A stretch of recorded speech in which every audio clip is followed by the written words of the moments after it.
Salve, gurizada, tudo bem? O plano B que virou plano A, o plano B que deu certo.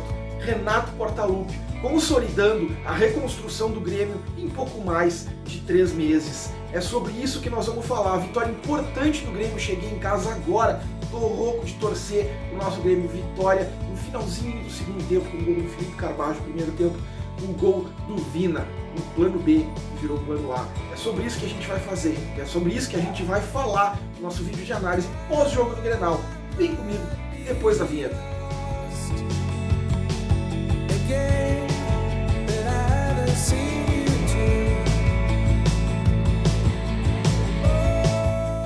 Gurizada, estou muito empolgado para fazer esse vídeo aqui, para poder conversar com vocês sobre as coisas que eu pude observar no Grenal. Primeira coisa que é importante dizer, muitas ou quase todas as coisas que nós apontamos no nosso vídeo de análise prévia do adversário aconteceu na partida, no Grenal, deste domingo, às 20 horas, que ele venceu por 2-1. Quase todas as questões aconteceram. Nós vamos falar um pouquinho de cada uma delas. Mas que não viu ainda o vídeo de análise do adversário, vou deixar o link aqui para que vocês possam chegar lá e assistir.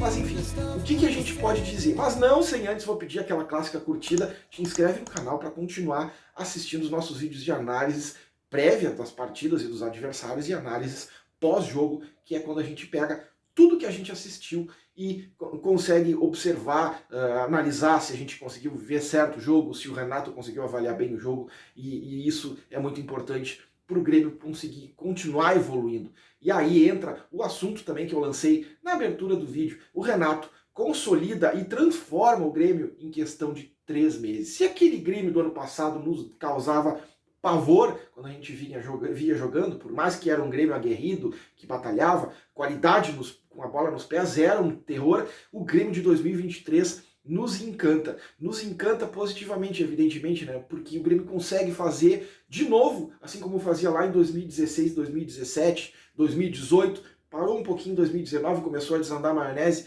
aquela troca de passes, aquela fluidez do meio-campo, a lucidez com que o Grêmio consegue jogar. É muito bom de ver o Grêmio jogando dessa forma.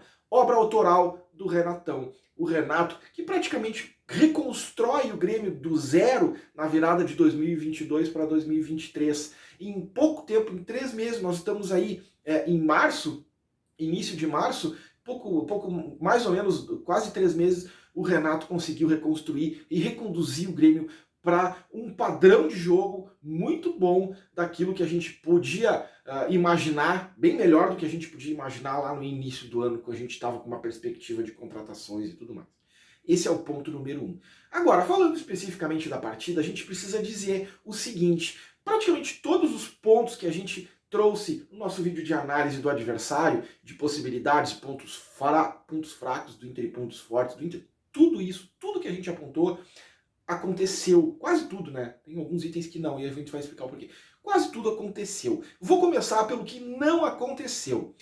O Inter, que tem por hábito fazer uma marcação alta, dessa vez não fez a marcação. Por quê? Porque o Mano, assim como a gente também previu e acertou na nossa previsão, o Mano colocou o seu time um pouco mais sólido, um pouco mais forte no setor do meio-campo, na parte defensiva. Ficou com 2 volantes e meio, vamos assim dizer, o Baralhas, o Johnny e o Depena, fazendo um trio ali de volantes e meias para tentar conter aquela troca de passes do Grêmio, e o Mano admitiu isso na entrevista, que pensou nisso para conter o time do Grêmio, e a gente cantou essa pedra, que o Inter costuma usar esse expediente com times que tem mais a posse de bola e ataca por dentro, como ele fez com o Flamengo no ano passado, entre outros jogos.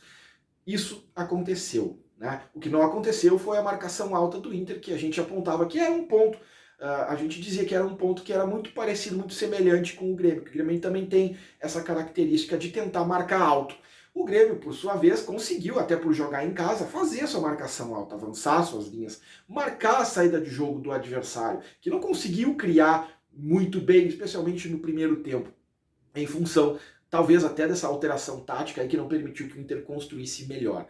Em contrapartida, o Inter conseguiu aproveitar alguns dos espaços que o Grêmio concedeu para ele. E isso era uma questão que nos preocupava. Vocês vão lembrar no nosso vídeo de análise do adversário que nós apontamos que alguns gols que o Grêmio sofreu nesse ano, Caxias e Juventude, por exemplo, foram fruto de uma movimentação dos meias adversários às costas das nossas linhas, da nossa linha de volantes.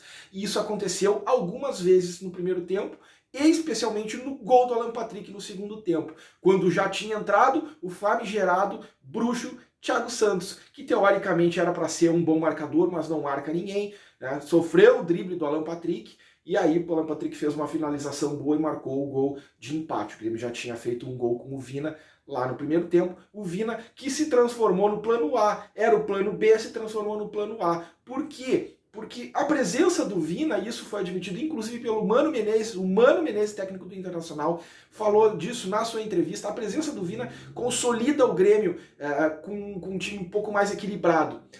O Mano Menezes mencionou, quando lembrado de uma entrevista dele algumas semanas atrás, dizendo que não tinha visto ninguém jogar com qualidade e padrão tão melhor do que quanto o Inter, e o Grêmio até então não tinha apresentado um futebol tão bom como a gente está vendo nos últimos 3 jogos, e o Mano disse isso expressamente, que nos 3 últimos jogos o Grêmio encontrou uma equipe mais equilibrada. De fato, encontrou. Por quê? Porque o Vina entrou no time e mudou um pouco o jeito do Grêmio jogar, né? Porque o Grêmio, que naturalmente já jogava mais por dentro, com o Ferreira, com o Vina isso acontece melhor, porque ele tem talvez aí uma característica, né, por ter uma característica diferente da do Ferreira, consegue trocar passes melhores com a turma que está por ali, né? Inclusive a própria Soares se apresenta para ajudar na construção, quando o Vina ou o Bitelo penetram para ocupar o espaço deixado pelo Soares. Tudo isso a gente pôde perceber.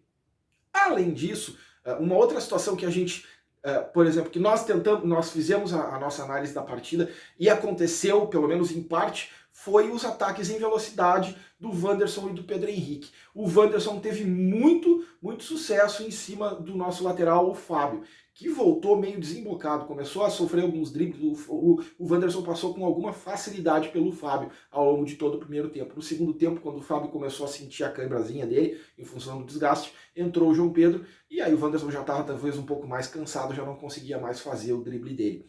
Em contrapartida, o Pedro Henrique não existiu. Está morando nos bolsos de Walter Kahneman, que foi um dos melhores jogadores da partida. Tirando um sarrafo que ele deu lá, no meio acho que no finalzinho do primeiro tempo, que levou um cartão amarelo justo, né? Pegou uma tesoura por trás, levei até medo que fosse coisa pior, mas enfim, tirando aquele momento ali atabalhoado do Kahneman, o Kahneman teve uma atuação praticamente perfeita. Ninguém se criou para cima dele.